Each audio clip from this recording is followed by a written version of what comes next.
هو مين اعظم مدافع في تاريخ الكوره؟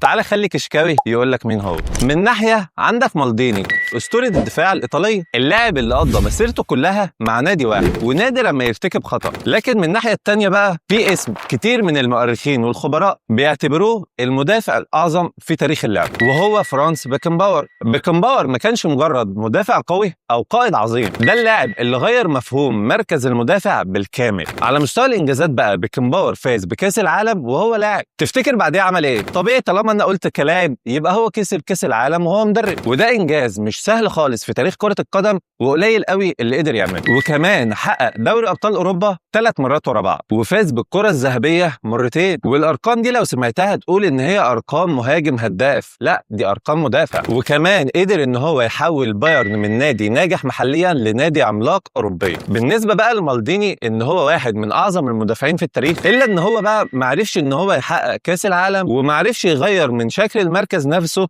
زي تأثير بيكنباور. خلينا نتناقش تحت في الكومنتات عن مين أعظم مدافع في التاريخ، وفي الآخر خليك عارف إن مع كشكاوي تلاقي الحكاوي. في أمان الله.